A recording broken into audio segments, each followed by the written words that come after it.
Have you tried remote play? It's super slick. You mean the Steam remote play? No, the PlayStation 4 remote play. What did you remote play on? My PC. Oh, I guess because your PC is on the other side of your flat.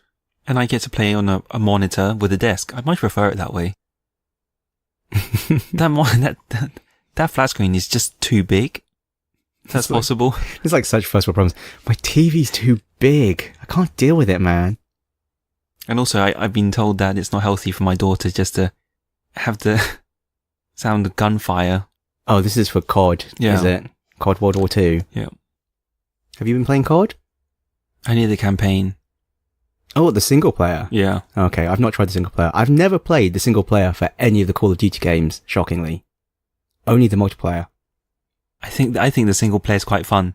Oh no, everyone says the single player is really, really good and that I'm missing out.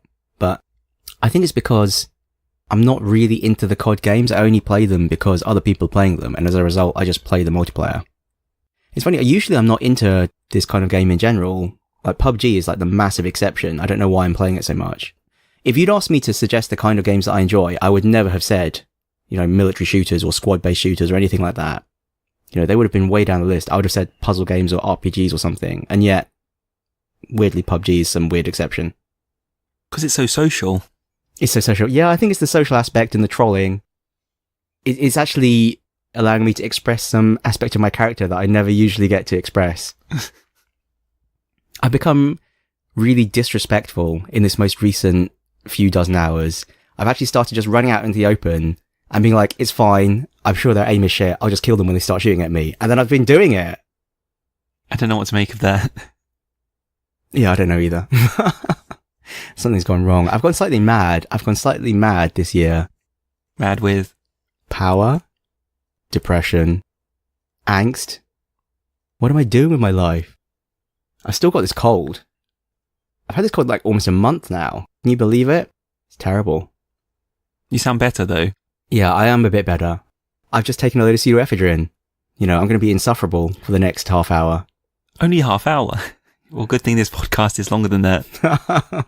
Well, you can judge for yourself how long I'm insufferable for.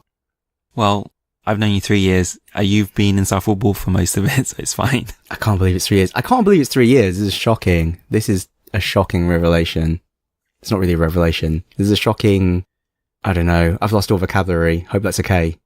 No, it's not okay. No, it's not okay. I'm just gonna... You need to find it in the next minute. I'm gonna make grunting noises for the rest of the podcast. You can ask me questions and I'll go, og. One last thing. I bought you an ASOS voucher almost a year ago. For Christmas. Yes. What's happening there?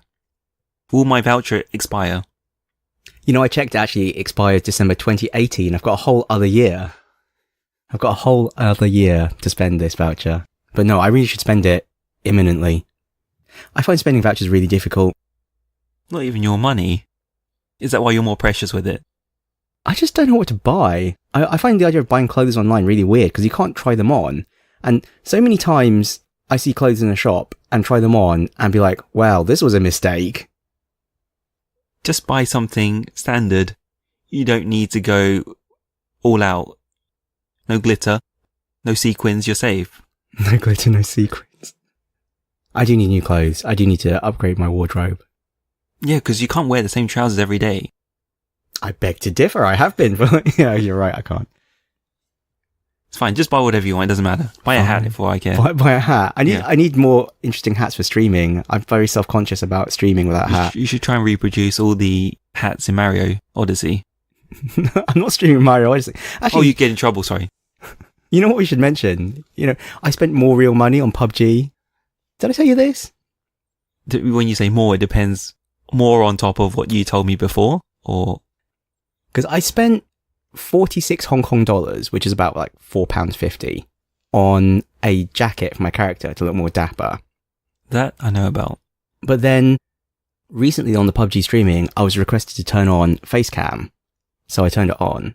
And then I've been very self-conscious about my face. Okay. And I decided I should wear a hat. Okay. And I realized I actually have a military hat, like a literal, real Singaporean army surplus military hat. Like a camo cap. Yep. So I've been wearing that.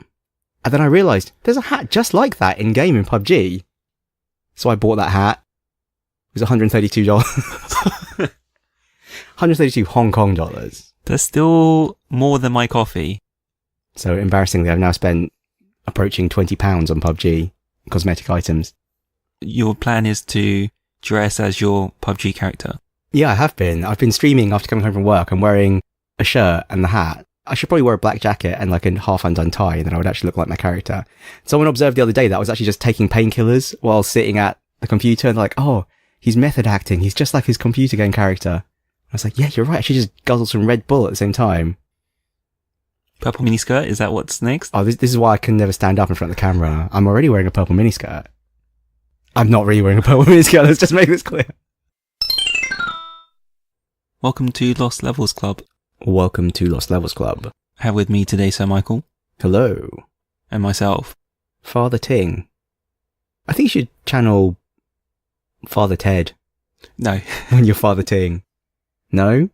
No, because then I'd have to do something in Irish. Or Father Jack. You can just swear. I don't think it's quite appropriate for the 21st century, actually. No. You're right. The world has moved on. The world has moved on. You can't portray a drunken caricature anymore. It's crazy how, like, Little Britain is so racist. It's really funny how much the world has changed in a very short time. Sorry. We are a book club for games, and we are today. Yes. Today we're going to cover Injustice 2. And we have a warning. Spoilers for Injustice 2.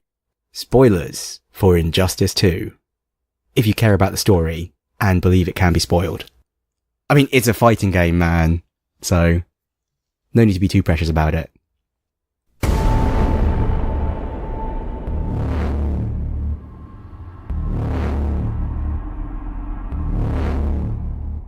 Where to begin? We are going to take a trip down memory lane and talk about how we got here. The first thing we'll cover is, what fighting games have you played in the past? Well, what is your history with fighting games in general? I don't really have a history with fighting games. I'm just told, here's the controller Ting, it's your turn. I don't own any of these, except for one. Actually, I always forget, you never owned any of the 16-bit consoles. You didn't have a Mega Drive, you didn't have a Super Nintendo.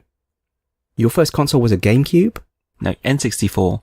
But does the Game Gear count? How do they pitch the Game Gear? Your Game Gear is like a first-generation handheld, I guess. Did you have a fighting game on the Game Gear? No. Oh, well then, it's kind of moot anyway, isn't it? I might have had like Street Fighter on the 3DO or something weird like that. I forgot you're into 3DO.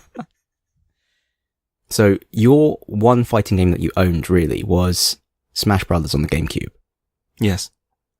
And you said, no, that doesn't count. Well, it does count in a sense, but I feel like Smash Brothers as a fighting game is kind of almost a different subgenre of fighting game. It's kind of like an arena brawler rather than a one-on-one fighting game. You know, it's much more chaotic. I mean, there's a great deal of skill in Smash Brothers, but it's a different kind of skill to the more traditional one-on-one fighting games. I mean, you can obviously disagree with me, but I think that certainly the first peak in one-on-one fighting games was the whole Street Fighter 2, Mortal Kombat 2 kind of era. And there was a big rivalry at the time. You know, are you Street Fighter or are you Mortal Kombat? I owned both on the Super Nintendo. I think I actually really preferred Mortal Kombat, weirdly, for all the secrets. I mean, this is in the pre-internet days when, you know, there were just rumours like, oh, do you know about this character? Or there's this secret character. Or did you see this weird message popped up on the arcade machine? There's a secret character we haven't found yet. Or you'd get the cheat book with the magazine. Yeah. There's all sorts of weird lore about the arcade machines and things, like the idea of hidden characters and stuff. And like, I remember with Street Fighter 2, there was a rumour there was a character called Sheng Long, although it turns out that was actually a mistranslation and Sheng Long means Dragon Punch. And then with Mortal Kombat, there obviously was loads and loads and loads of freaky hidden stuff, and they really like doubled and tripled down on it in the later games in the series. There was like the ultimate combat code and all this weird things. You can play Pong or Ermac and so, and like all these jokes about made up characters, and they actually added them as real characters later on. So there's loads of weird pedigree about these fighting games. But that's the last time I really played a fighting game. I kind of dabbled in it since then. I played a bit of Tekken, I played a bit of Dead or Alive, I guess. But really, the last time I kind of played fighting games seriously, Street Fighter 2, Mortal Kombat 2.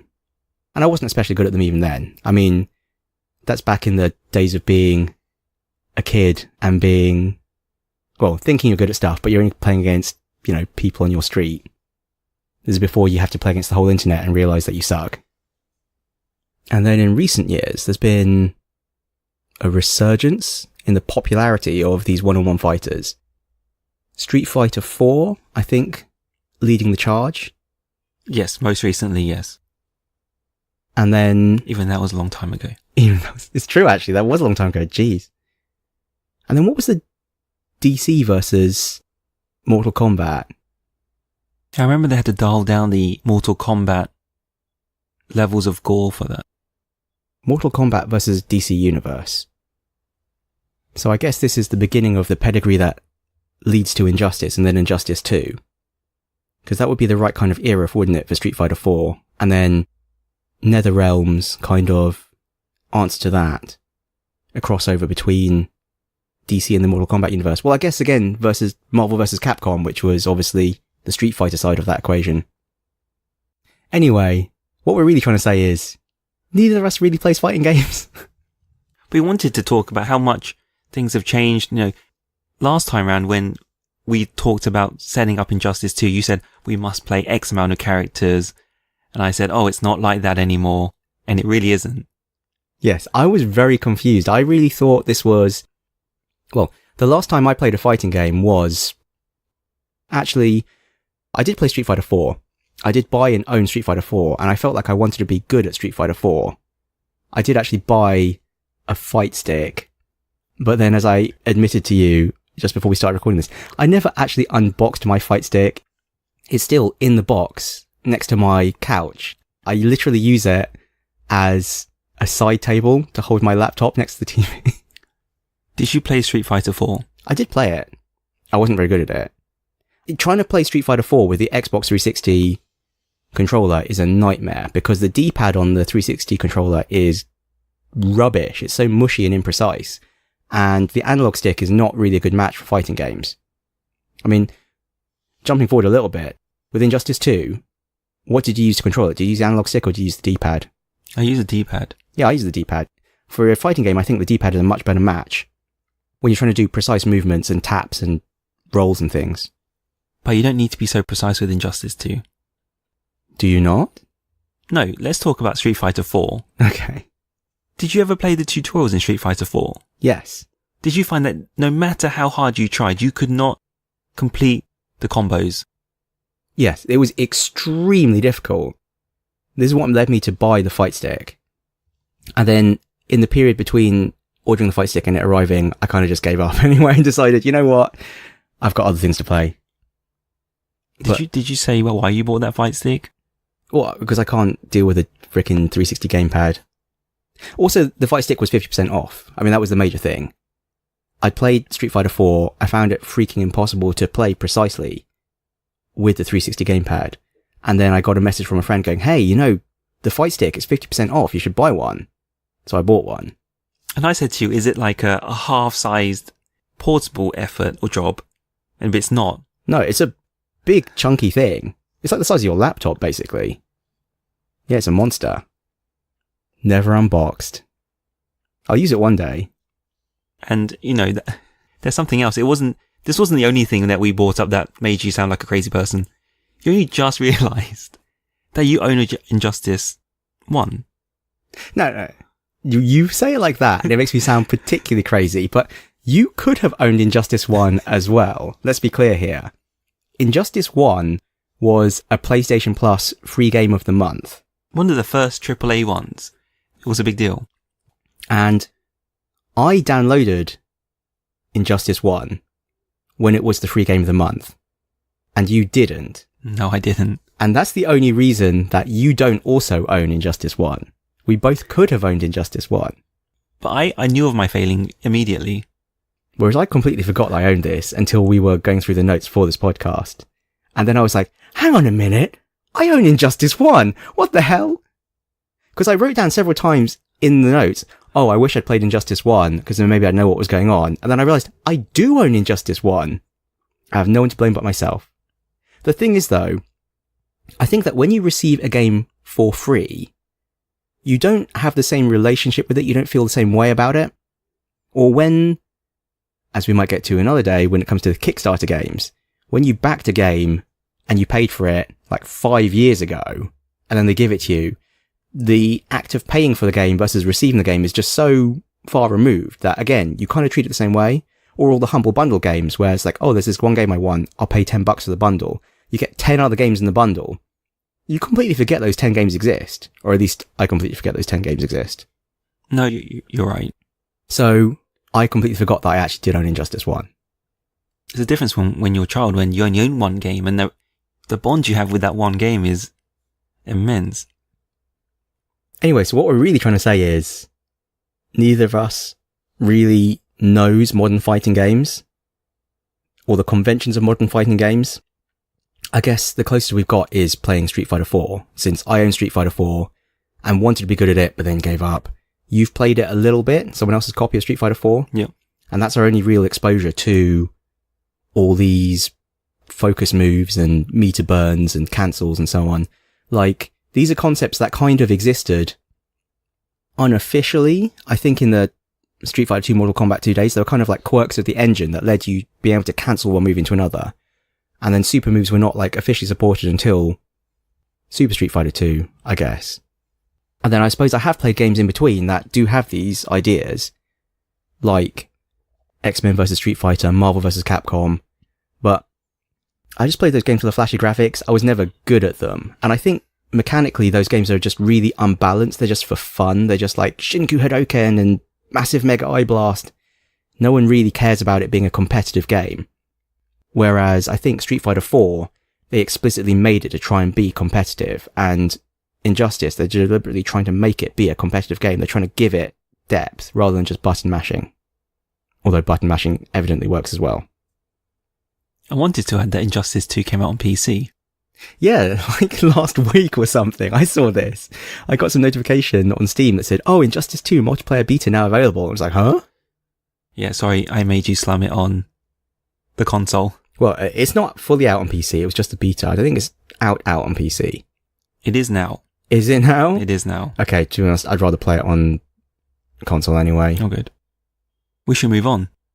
Did we say just play the campaign? Did we say that explicitly? Yeah, we did just say play the main story. Well, I said play a few characters and you were like, it doesn't work like that. And I was like, oh, okay. And then you said play the main story. So let's talk about the main story. Did you change any of the settings? I set up infinite timers. And I did toy with the idea of having just one round to speed everything through. But I didn't in the end. And I just played a completely vanilla playthrough. I didn't change any of the settings. Did you play on normal? I played on normal. I didn't win every fight. I had to redo a few. Given our conversation a few episodes ago about hidden game mechanics, do you feel that after your loss, they would dial down the difficulty on the retry? Yes. I really felt like it did. I've always felt this about fighting games though. I don't know if this is just psychosomatic or psychological, but yeah, it definitely feels like when you're playing the main game, it will let you win a couple, and then it will just get really hard and brutally put you down. And then when you continue, then it gets easier again. Because there are definitely times when I've won really trivially, like I've won still being on my first health bar, and then on the next one, I've just got completely destroyed, and the AI's been on its first health bar. I've been like, what the hell just happened here? And I don't think I've been playing any differently. I mean, it's possible it's just luck or balance, or, you know, the AI's just decided to punish me for playing the same way all the time. But I don't think so. I think there is some dialing up and down of the difficulty. So we both played the tutorial. Well, when you first select the main story mode, it says, hey, you should probably play the tutorial. And it will make you play through a standard tutorial, and then I think the character tutorial as well for Batman. So I played through all of those. Did you play any more? Did you do all the character tutorials? No, definitely not. I found the tutorial to be straightforward. Well, the tutorial introduces all of these concepts like cancels and meter burns and clashes. On your first encounter with clashes, did you ask what was going on? Because I thought it was more complicated than it was. Because you're just waging the bars. You know, you're just saying, 3 bars, 2 bars, 1 bar. That's all you're doing. There's nothing beyond that. But did you realize that straight away? Yeah, I realized it straight away. Although I didn't actually understand the controls for it. Like, I thought you had to kind of push the buttons up to the one you wanted to wager. So I kept wagering 1 bar. In the end, actually, when I played the game, every time I did a clash, in the end, I just always wagered no bars, because I just would save my bars for a super. But, yeah, the clashes, I understood what it was trying to say. What was funny is that I never initiated a clash myself, did you? No. I always got them as a result of the AI initiating the clash. There's no satisfaction to a clash. Because I want the super move.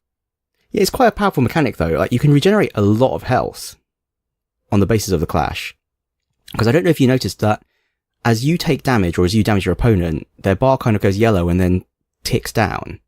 And if you take a lot of damage very quickly and then initiate a clash, you will regenerate all of that damage that hasn't yet ticked down, plus an amount from the clash. So you can actually essentially refill most of your health bar if you suddenly take a lot of damage. So you're saying health ticks down, it's not immediately removed? It's not immediately removed. If you're in the middle of a combo, I don't know if you noticed this, it chips away all the health and it goes from red to yellow on the bar. But the bar itself doesn't actually go down until the combo's over and you hit the ground and then it's done.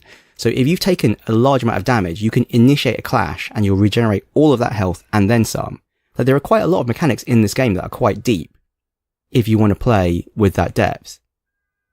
What I wanted to say, with the character tutorials, they weren't so punishing on the timing. So punishing a Street Fighter? Yeah. Really? Did you do the Atrocitus tutorial? Because that's the only other one I did. Yes. And you found it fine? I found some of the weird cross-up combo using the pretty kid. In fact, wait, you did the Atrocitus tutorial and you forgot about the cat. It looked like I didn't really, know it was a cat. I genuinely question your eyesight. I think we should talk about this later. The screen's too big. Can't look at the cat. That's Okay. why I've moved on to the smaller screen. I find the timing quite difficult. I don't think the timing was as difficult as Street Fighter 4's timing. Like, I was able to get through all the tutorials, but I did have to watch the AI do it a few times. I just had to do things as quick as I could. No, as quick as you could is definitely not the right timing. In most cases. Or it was either as quick as you could or wait for the bounce and that was it. That's as sophisticated as I got with these character tutorials. Yeah, I mean, that is an interesting point about these fighting games.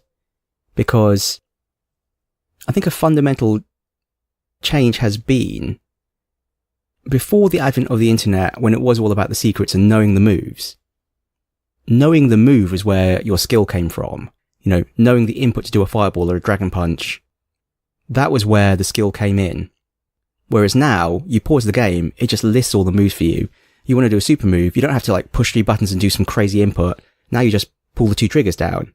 So the skill is less about the mechanical execution of the moves, and it's more about the tactics and the metagame. It's getting in your opponent's head and knowing, oh, he's going to do this. I should be ready to counter with this. Or I'm going to do a meter burn and punish them now.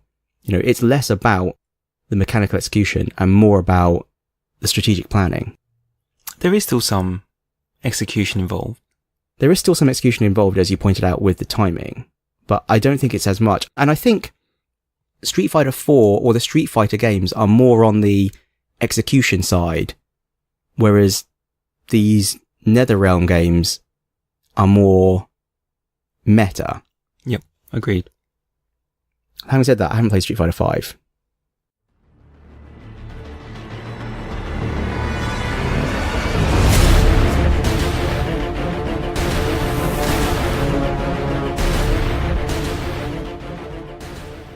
Should we move on to the main event? The main campaign. The main campaign, yeah. Involving the whole roster of DC comic characters, whoever they might be. I think, didn't they say on the record that they were going to try and introduce some less well-known characters? I don't know, maybe. Well, mission accomplished if they did. I am definitely not familiar with DC Comics. The core Justice League characters I've heard of.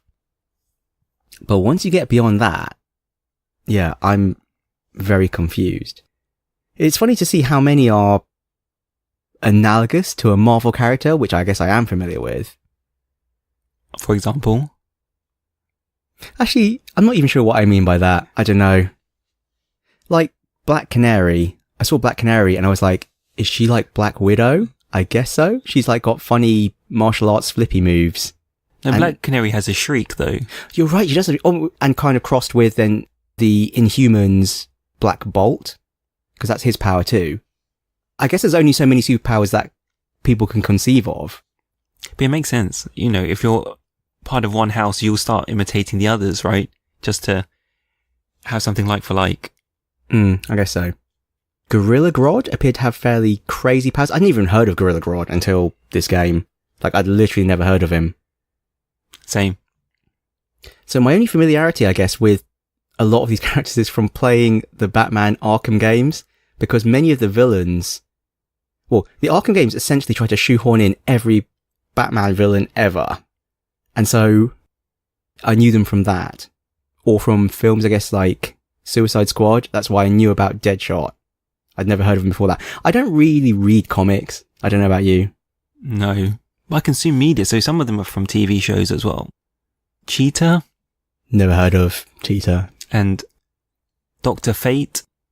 And Captain Cold. Yeah, Captain Cold was like, is this Mr. Freeze? No, wait, that's... No, wait, Mr. Freeze is DC as well, isn't it? You've got two Cold characters. It's just silly. My favourite, as I alluded to earlier, is Atrocitus, because Atrocitus has a pretty kitty. I can't believe you did not notice the cat. It was just this red creature on the screen. Red creature? I'm not really familiar with the backstory of Atrocitus, but I just thought it was so funny. Well, number one, there was like really terrible acting by the Green Lantern guy. I mean, I suppose it's probably not his fault. He has to deal with the script, but his eyes go red and he's like, rage. And I'm like, way to ham it up, man. Way to overact. And then suddenly this blood portal appears and out comes this guy who's like this massive hulking guy covered in red stony armor, and he's vomiting blood, and he's like the embodiment of rage, and his name is Atrocitus. And he has a pretty kitty cat who loves to fly around. But pretty kitty is the term that you've created. Yeah, okay. He doesn't call it his pretty kitty, but I was just thinking, oh, it's a pretty kitty. That's the reason I've done the Atrocitus character tutorial, because I wanted to play with the pretty kitty. It just seems so inappropriate. You just like vomit some blood, and then summon a blood tornado, and then send your cat to like air juggle them. Awesome. So I made a comment here about all the fitted suits that these characters had, and there's a lot of behinds on show, butts on show. Did you not notice this? You noticed the pretty kitty. I just looked at people's backsides. This is probably saying something about each of us. Very troubling. Very troubling. Psychologists would have a field day. You know, and I didn't care for the gender either. Yeah, they all have very toned backsides. Okay, so you did notice. Not really, not until you point it out. Just an observation. Just an observation. Just an idle observation. Oh my god. Look at that butt. Yeah. Okay, anyway, now we've established that we're both clueless and probably shouldn't be listened to when it comes to talking about these characters. But no one's heard of them. It's not our fault. What do you mean? I'm sure right now some DC fans are going like, oh, they're so stupid. I mean, it's just like anything with these comic universes. There's just like so much. If you start reading about one of these comic book characters on, say, Wikipedia, you're just going down this rabbit hole of like infinite regress into more and more characters and more backstory and more alternate universes. I mean, there's loads of depth here if you want it, but just we're not personally familiar with it. I think this is why Aitor, who suggested Injustice, has a much closer attachment to the game because he reads DC Comics. Right. Where do we begin? Lots of cutscenes in this game. Most of them ridiculous, but I really liked one, which was the Flash and Reverse Flash fight as they're running through everything. That was cool, actually. That was really cool. Yes. That was pretty nuts. I think that's probably one of the best cutscenes in the game, now that you mention it. There are a lot of cutscenes, but this stands out. Yeah, I mean, well, we're not going to go through the whole damn story, because the whole damn story is freaking nuts, and I don't remember half of it, because I think it was just trying to shoehorn as many characters in as possible. Which is fair enough. That's the whole purpose of the campaign, is so you can experience all the characters. It was quite confusing, though, because I believe it carries on from Injustice 1, and the only introduction to the backstory is a tiny kind of pre-time skip moment where Batman and Robin are fighting to try and stop Superman from executing all the criminals at Arkham Asylum. And then after that little prologue, boom, there's been the regime and Superman is evil and is in prison. And then giant face monster Brainiac appears. Good cutscenes, bad cutscenes, weird things that make no sense. Any other bits of the story you particularly want to call out? General thing. It's a few chapters, and each chapter is dedicated to one or two characters that you play. And then that's how it distributes out the character experience, from the roster. Character experience? You mean like the leveling up of characters? Or do you mean just you experiencing the characters? Oh, okay. You have issues. Tell me them. I just thought it was quite funny because topically this year, is it this year? I mean, my sense of time's all messed up, but we had the Wonder Woman film quite recently, and then now we've got the Justice League film, where obviously they're all bestest buds. Though I haven't seen it yet, so I assume they're all bestest buds. I was going to see it yesterday, but then it didn't happen because I ate too much chicken and we all fell asleep. That's a story for pre-chat. That's a story for pre-chat. Too bad. The moment has passed. You're just going to have to imagine. Anyway, it's just so strange to see the characters being evil. It's just so funny because, Wonder Woman, you've got Gal Gadot and she's heroically saving the day. And then here, Wonder Woman is just brutally stabbing Harley Quinn. She's she's evil. Bam, stab her. And then you've got Aquaman who just murders Gorilla Grodd. He's on the ground. He just stabs him with his trident. Vicious. It's they're not good. They're evil. That's bad. Oh, it was kind of weird Harley Quinn being a good character anyway. I found that so strange. I was wait, Harley Quinn's on my side? What's going on here? I was really confused for some time. Yeah, it was just a mess. When you see the lineup of all the evil characters at the beginning when you first come across Gorilla Grodd, it's just a car crash. I wouldn't go that far. There's no reason for them to be there. It's fine. The story's not important. I just want to fight people. As an excuse for having a load of fights, it was an okay excuse. I take that back. It was a good excuse. Okay, so to close up on the story then, which ending did you choose? Because there are two potential endings. Well, they're called Absolute Justice and Absolute Power. The Batman track is called Absolute Justice, and the Superman track, I think, is Absolute Power. So you have to make a choice for the final set of fights, whether you're going to play as Batman or Superman.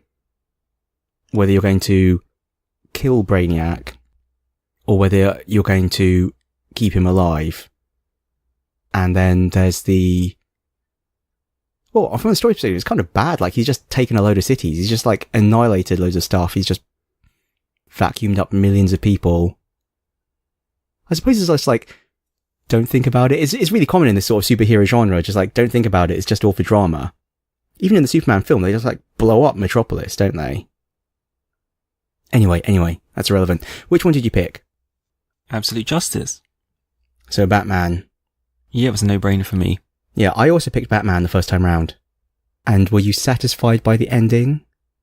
No. For a game that's so cutscene heavy, there is no cutscene when it all comes to a close. Really? There is no cutscene. It's Did you not watch the ending cutscene? I didn't make a note. What happens at the end of the Batman?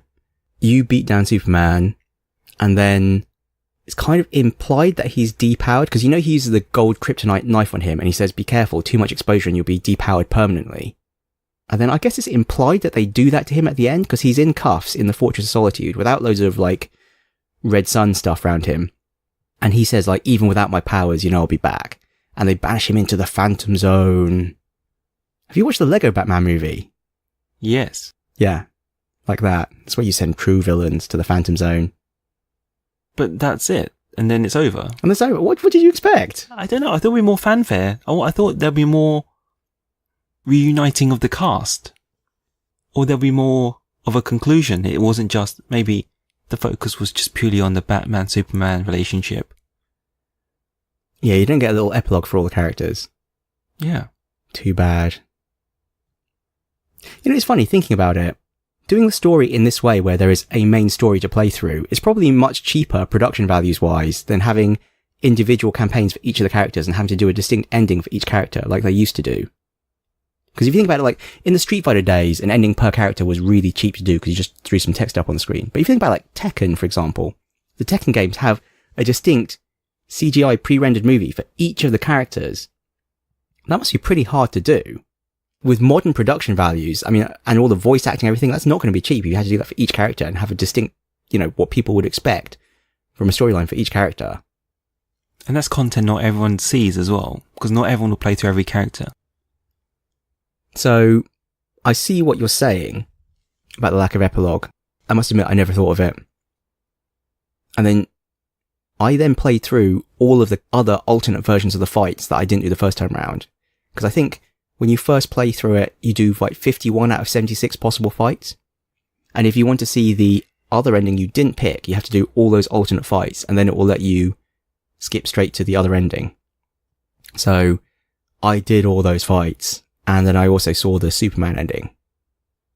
Which was... What I actually thought was quite cool is that the last sequence of fights with Superman, the cinematics are actually all the same. Which on the one hand, normally I would think is like, this is so cheap, what a cop-out. But I actually thought it was actually pretty cool. Because it kind of meant that whichever one you were playing, they really were all doing the same sequence of fights simultaneously. And it kind of like, you were seeing the other side of the story. So... I quite enjoyed that, actually, after all, surprisingly. And then the Superman version of the ending, you watched it on YouTube? Yes, I did. Naughty, naughty. Honestly, after you told me, like, not to tell you if I'd done that, because it would, you know, you'd be unhappy, and then you did it yourself. I'm just messing with you, it's fine. What do you think of the Superman ending? Much more satisfying. Much more satisfying. There's much more cutscene to it. Much more cutscene. You know, because the Batman conclusion is, he's back to where he started. Nothing really happened. But Superman, he takes over Brainiac's ship, right? Yes. He takes over Brainiac's ship. He says he's restored the other cities. He's got absolute power of the everything. And he's made Batman to his mind control slave. See, that's an ending. Well, then I guess you should have picked Superman then, shouldn't you? There was impact, right? So you made it all the way to the end of the campaign. Did you develop any expertise in your combat, you know, fighting strategy? No. I think because you're changing character all the time, I never developed any kind of real skill with any particular character. And I don't know about you, but I completely forgot how to do like meter burns and clashes and all of those things as well. Literally the only thing I could remember how to do was to pull down both triggers for the super move. That's literally the only thing I remembered from the tutorials. Everything else was just like, push buttons. It took me ages to even remember how to do like a throw or to do like a stage specific attack, which are, I guess, the shoulder buttons. But I couldn't remember how to do a meter burn or any of the other things. With the meter burn, you had to know what moves had a meter burn effect. So you played exactly the same way regardless throughout. I remember each time I got assigned a new character, I would pause the game and take a brief look at their special moves. But yeah, I didn't do the character tutorial for all the characters, apart from Batman because it was forced on me, and Atrocitus because I like the kitty. Most of the game I actually ended up playing through by... Well, to begin with, I tried to do a lot of special moves. But then in the end, the special moves often aren't that damaging, and I found the most efficient way to play was just to actually do the regular attack combos, which I mostly just mashed buttons until I found some combination that worked, and then just kept doing that. So I'd mash buttons and then wiggle the D-pad around, which would normally do a special move at the end. Usually this was really effective and it looked really cool and I did lots of juggles, but sometimes just the particular combination of buttons I was choosing to use would do some completely inappropriate special move. Like with Batman, I would often just do a sequence of attacks and then just at the end shoot his grapple into the air for no particular reason. I had the same problem, and not just for Batman. Yeah, so my strategy was mostly mash buttons and then do super moves. Same. Unless it was a character that had distant attacks like Black Adam. I'd have to run in close and then I would beat him by pure speed, so it would be light and medium attacks and I would exclude a heavy attack. But it never got more sophisticated than that. And then on the super moves, they're really cool the first time you see them, but you end up seeing them so often. I googled this. I thought there would be alternate super moves that you could select or choose between, but I don't think there are. They do have two different versions of super move for whether you're doing it to the left or the right, but I guess that's basically just flipping the camera around. I think it would have been really much better for the game if they'd literally given every character two super moves, if only just so that the first time you do it, it does the first one, and the second time it does the second one, because it's kind of ridiculous when you end up doing the same super move twice in the same fight. Like, the super move looks really good the first time, the second time it's like, did they not learn their lesson? Like, I'm doing this exact same crazy sequence of events twice, like back to back. I'm like throwing them through a portal in time and then punching them through a pyramid or something. It's just like, there's only one Sphinx. Didn't I already break its nose off, you know? It's happening. It just seems silly. I didn't even realize you could fit into one fight. I think actually the super move is also kind of like a rubber banding mechanic almost, because I noticed that my super move gauge filled up much more quickly when I was losing. Like, taking loads of damage actually filled up much more quickly than me doing loads of damage to the enemy. Or at least that's how it felt to me. No, that makes sense.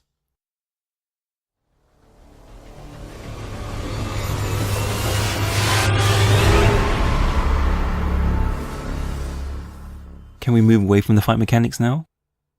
We talk about the meta game. Yes. Yeah, because I find this fascinating. There are 4 currencies. This is like one of the terrible trends in gaming in 2017. The bleeding in of free-to-play mobile game mechanics into AAA titles. This is not a new observation. I mean, everyone's talking about this year. I mean, the biggest example of this is Star Wars Battlefront 2, which has now got the most downvoted Reddit comment of all time, and vitriol and crashing share prices. Well, no, I say crashing. Minor decrease in share price. But certainly outrage on the internet, and then developer backpedaling temporarily. Well, I mean, we'll see how this plays out. But yes, Injustice 2 has the same problem. It has a premium currency that you have to pay for with real money, I think. I mean, I don't know, it's deliberately obtuse. Did you get your head around the 4 currencies? No, I was just like, I don't care anyway. But it very much seems that there's an RPG-like mechanic for leveling up your characters, and then there is alternate equipment that you can earn by opening loot boxes to equip on your characters, and then cosmetic stuff that you can pay for with real money. So it's not pay to win in the sense that you can't pay money for better gear for your characters, but you can make your characters look cool by paying real money. The new items do give you bonuses. But I don't think you can get those items with real money. I think those items come from playtime, because I think that's why the crystals are what you spend for the skins and the shaders, versus the other currency which is used for getting items and re-rolling items. And I think that's how they say, you know, it's not pay to win, unlike Star Wars, which has caused the outrage. So what did you think of that, having to level up each character to level, 20, I think is the cap, and then you can't use the items you unlock unless your character's at the right level? Did you even equip the items that you unlocked? Did you open your loot boxes? I opened my loot boxes. I opened some of the loot boxes, and then I was like, oh, well, am I better off holding these until I'm a higher level? The thing is, I didn't really look into the mechanics of this, the deep mechanics of this, because in the end I realized I don't care. I'm not actually going to play this online multiplayer. I have too many other things to play. It was fun. It was a fun game to play, but, you know, I'm not going to get deep into the multiplayer. And I think also, again, to try and make it a level playing field, to try and make it a competitive fighting game, I imagine the most competitive mode is going to be the one where you don't have all these weird unlocks and special things, you know, that stuff comes from playing the multiverse mode, which is kind of like an RPG type system. And you can use your special gear to play against powerful AI characters and so on. So they have definitely tried to add more depth into it. And, you know, there's much more single player content than just the story mode, which is what we played, if you want there to be, essentially like daily challenges and so on. And then there's, the fun with all your crazy superpowers and gear multiplayer. And then there's like the competitive, this is the level playing field. It's all about, using your skills properly and knowing the characters inside out and doing the juggles and the meter burns and blah, blah, blah, blah. So, I don't know. I mean, this game certainly didn't generate loads of outrage. I think it's actually done in the tasteful way where it's not pay to win. But this is a very sensitive subject for everyone. And it's very interesting to hear what developers have to say about it too. I follow some developers on Twitter, and there was an interesting tweet that one of them made, which was, right, we get it, you all hate loot boxes. How else do you think we should fund AAA games? Would you rather pay for DLC? Would you rather pay more for DLC and have no loot boxes? And you say you hate loot boxes, but you're all buying the loot boxes. It's very strange to see it from the other side of the fence. But, I did do my bit and downvote that comment on Reddit. I thought you were going to say you bought those outfits. Oh, I did that too. Yeah. It's funny, that's the first time I've ever spent real money on virtual items. You should think back. I'm pretty sure there has been another time, but you've forgotten. Yeah, maybe. I erased it from my memory because it's too embarrassing. Did you buy anything for Skyrim? No. Jeez, no. What would I have bought? Like horse armor? Don't make me sick. And World of Warcraft? Everything is tied to the DLC. It's all DLC, yeah. There's no official way to spend real money in game. At least there wasn't at the time I played. Have you bought anything for Pokemon Go? Oh, jeez, you're right. You sneaky sausage. Yeah, you're right. I did pay money for Pokemon Go. Oh, how embarrassing. What did you buy? I bought some Pokecoins and I spent them on incubators and increasing my Pokemon storage space. So embarrassing, man. You're right. I'm just as bad as the rest of these chumps. The storage is okay. The incubators. Come on. Yeah, I know. I was a fool. Not like my glorious hat in PUBG. Sorry, anyway. Your consumable items are the worst. At least you've got your hat forever. Hopefully. So as much as I'm a moron and buying stupid virtual items, how about you and your weakness? Trophies. Did you notice the number of trophies in this game? No, I didn't. I'm really surprised that you didn't pay more attention to this, because I noticed that I was, just in the course of playing the game, I would randomly get an trophy, because I'm a PlayStation boy now, and I would push the PS button and see what I got it for, and it was like, oh, finish a fight with this kind of special move against this character. I was like, huh? How many of these are there? And I scrolled through the list. There's a lot of them. So there are 60 bronze trophies for just doing really quite random stuff or just really grindy stuff. And then 1 silver and 1 gold. And a plat. And a plat for getting everything. So you didn't feel the urge to grind out all these trophies? I did check the trophy roadmap, as I do, and it said there's a lot of these grindy once in a blue moon type events. If you're not planning for them, they'll just happen randomly because that's how they're set up, right? Some of them are really funny, like finish a character with this move at 8 PM. Did you notice that? Some of them you have to do it at a specific time of day. I didn't see that one, no. Yeah, there's 2 trophies where you have to do something at a particular time of day. Like you've got a 1-minute window in which to execute this thing to get the trophy. But you just changed your clock. Is it one of those? Yeah. You probably could, I don't know. When I see stuff like that, I'm like, well, this officially gives me license to completely ignore all the trophies, because I'm definitely not going to do that. I don't know about you, but I'm not a 100% kind of gamer, certainly not anymore. And even when I was, like when I did care about this sort of thing, I think I had some like mental barrier to like, you're asking too much, now I don't care. I'll only go so far. And some of these things like do it at this particular time, that's too far. Can we summarize? Closing statements. How do you feel about the game as a whole? It's very polished, but the characters I have no connection to. But that's your own fault, right? Because you're not a DC fanboy. It's my own fault. I would have preferred Mortal Kombat. Yeah, I think I would have had more connection to the Mortal Kombat characters too. They are in there as DLC. Actually, do you know what? Did you see the DLC characters? Like, because I remember saying to you, oh, should we buy the special edition? And you were like, don't buy the special edition, man. You're never going to play it. I was like, yeah, you're right. But Have you seen what's in the latest DLC character pack? Turtles? The turtles! That was amazing! I can't believe the Ninja Turtles are in this game. I didn't realise you were such a fan. It's just so funny because it's so incongruous. It's the Ninja Turtles, do they have any relationship with DC Comics? I didn't even know DC Comics owned the rights to them. But you can play as, like, Raiden, for example. Raiden's in this game as a DLC character. And then, yeah, now the Ninja Turtles are too. That's amazing. And hilarious. Is it each of them? Or... I don't know if it's each of them or whether they're, like, different skins. Like, there's one Ninja Turtle and you can pick from... Maybe there's one entry for Ninja Turtles on the character screen and you pick it and you have to pick which turtle. I imagine they must have different movesets because they've all got different weapons.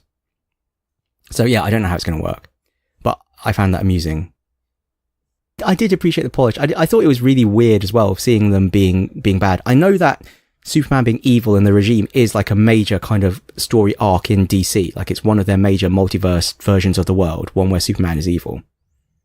So seeing evil Superman and seeing evil characters was interesting, but kind of jarring because obviously the current DC cinematic universe that we've got has them all being good and besties. Though there is a moment in... is it Batman vs Superman where you see the dystopian future? So maybe they're going there eventually, but still. I also liked funny things that seem just really unethical because, you know, we mentioned, you know, good characters like stabbing people and killing them. There's also a moment where in one of the stages, I think it's the Ace of Clubs bar, you can just pick up the bar patrons and like hurl them at your enemy. And you can do that when you're Batman. I mean, that seems wrong. But yeah, I liked it. The production values are very high. It does look amazing. And things like the stage transitions as well, when you like knock someone to another stage, that was incredible. Yeah, they look fun. So in closing, what are we saying? Do you feel enriched from having played this game? Somewhat. I feel I'm up to date now.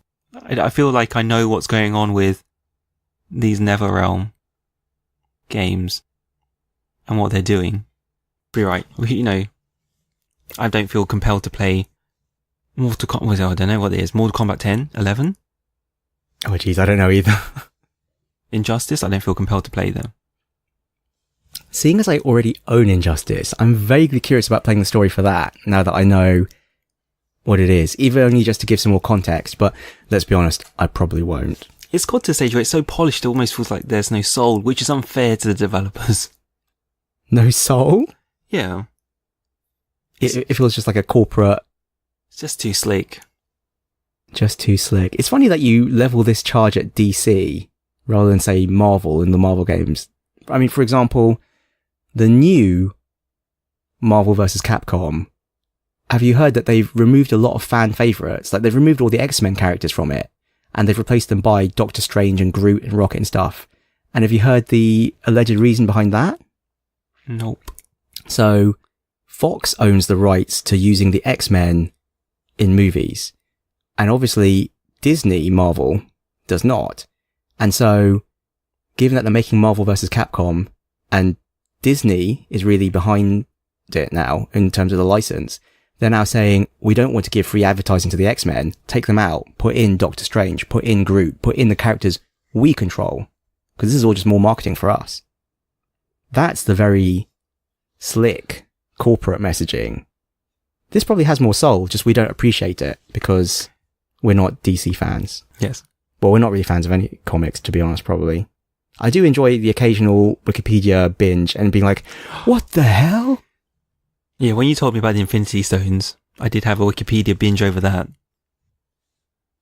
I can't close this in a satisfying fashion, so I'll leave it with you.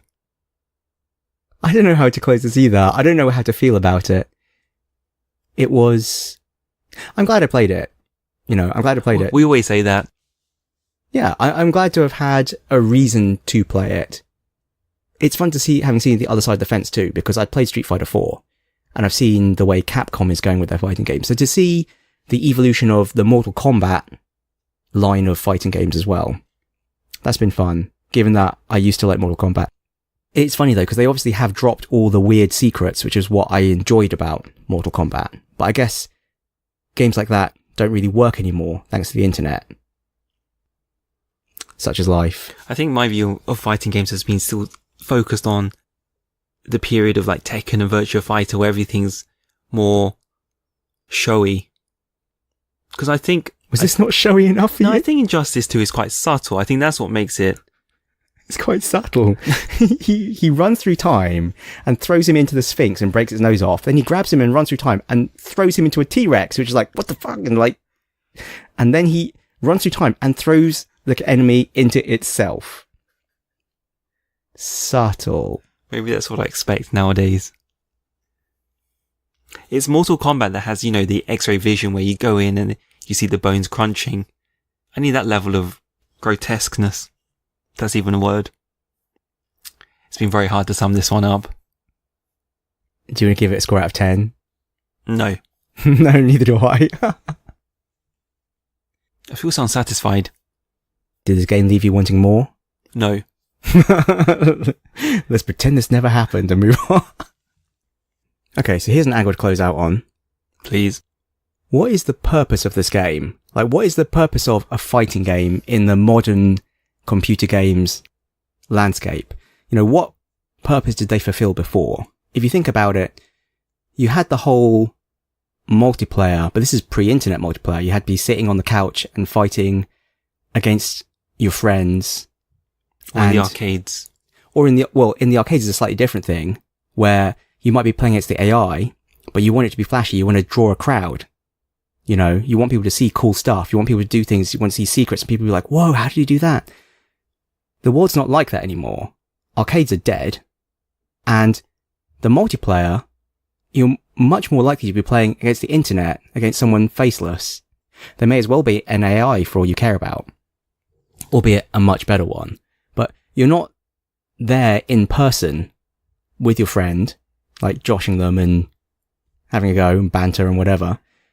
The world has changed. So where do fighting games fit in the modern world? And, you know, what do you think's behind the resurgence of them? I mean, they've certainly been trundling on for a few years now. You know, they found a place again. But where do you think this fits in? You know, do you think they'll make an Injustice 3? They'll make an Injustice 3. There's Evo. That's the only concerted marketing effort I see for fighting games. So Street Fighter V came out just in time for Evo. Yeah, that is the thing. These modern fighting game tournaments, of which Evo is the most famous, I agree. I think that is the reason these games exist now. And it's like Counter-Strike or Dota or LoL. You know, people play them because they want to be good. Well, people play them for fun too, obviously. You can play it casually. But I think a lot of people do also play because they want to feel like they're heroes at Evo. Like the amazing, you know, there's amazing videos of the guy doing the 14 block counter finish, you know, incredible moments like this. That's what these games are trying to capture. And there is that spirit of in-person combat. And we didn't experience that at all when we played this game. So maybe we missed the point. We didn't play the multiplayer. We didn't even play the multiplayer against each other. We should have a game right now. I can trash talk you. It's so funny. We never played it at all, did we? No. Did you play against any human opponents? Did you play the online? Nope. And did you play the local multiplayer? Nope. Me neither.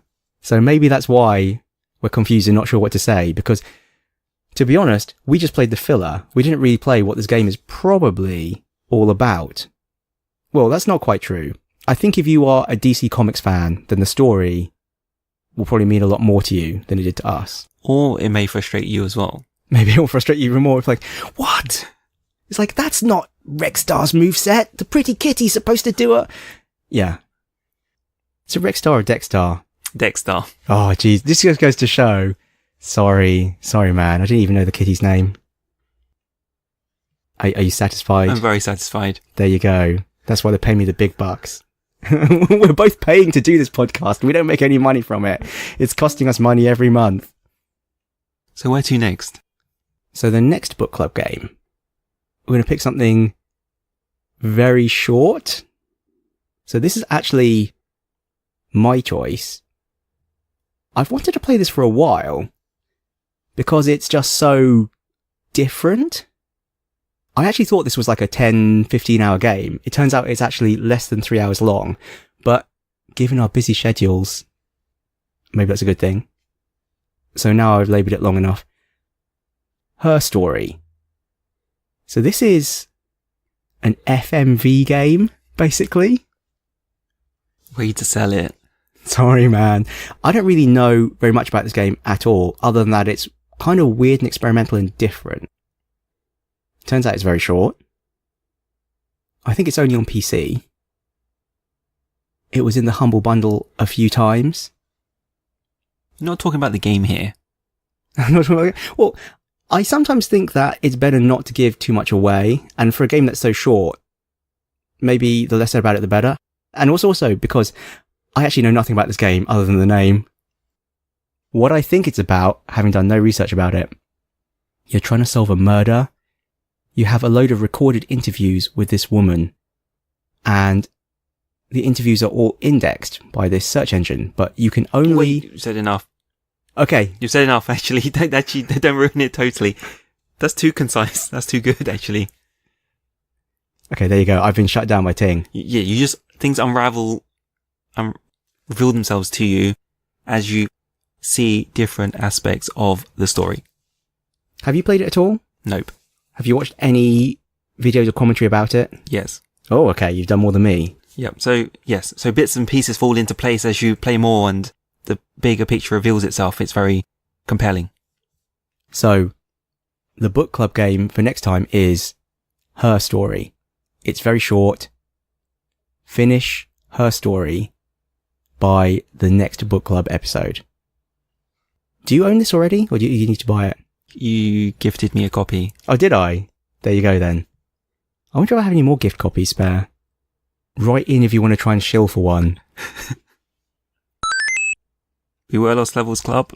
We still are Lost Levels Club. You can find us on email. mike.and.ting@lostlevels.club. On Twitter. @lostlevelsclub. On Reddit. /r/lostlevelsclub. On Twitch. As Lost Levels Club. On YouTube. As Lost Levels Club. Please rate and subscribe to us on iTunes. Please, it would really help. Leave a review. A 5-star review, please. 4 is fine. No, 4's not fine. Come on, man. Come on, man, please. People complain that, in this new world that anything less than a 5-star warrants, a comment or a remark as to why we failed you on service. Yeah, exactly. So just save yourself some time. Give us the 5-star review, and then you don't have to justify it. It'll just be like, oh yeah, these guys are so funny. They love to talk about stuff and fill up my boring commute. So refreshing. So refreshing. That Mike, he talks about buying hats. He's so wise. I wish he would do conventions. I wish he would do more panels. I wish I was more like Mike. Oh, please don't. Please don't go there.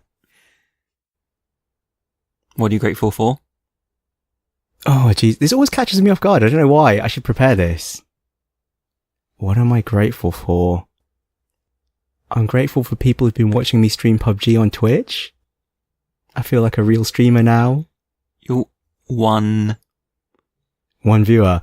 Let's be honest. I don't have many viewers. But it's nice when someone does drop by. You're like a few followers away from being an affiliate. I say a few followers. I'm quite a lot of followers away from being an affiliate. A few can be whatever you like. Yeah, please follow me on Twitch. It would really help. So Michael says bye. Bye-bye.